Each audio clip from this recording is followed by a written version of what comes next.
Moscou vit désormais tranquillement au rythme des sessions parlementaires. Ce qui, il y a quelques mois, aurait illustré une révolution n'est plus que banal travail de députés et d'hémicycle.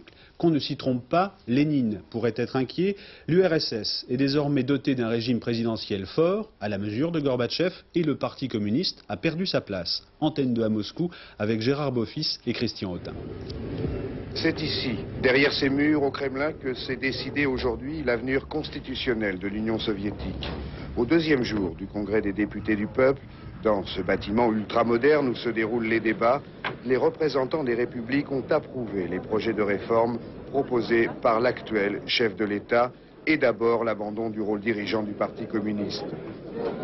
Le premier président de l'URSS sera élu en principe cette nuit, mais Raïssa Gorbatchev, elle, ne se prononce pas encore sur les chances d'élection de son époux. Le Congrès des députés décidera. Le Congrès des députés décidera.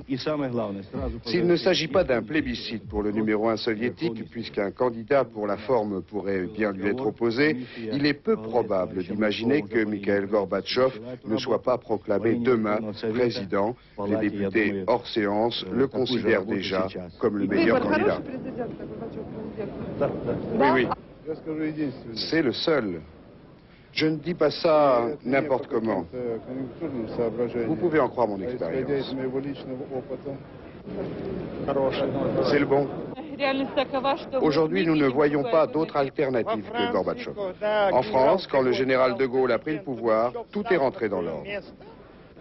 Le futur président pourra imposer l'état d'urgence dans une république et y installer un représentant personnel pour y gouverner.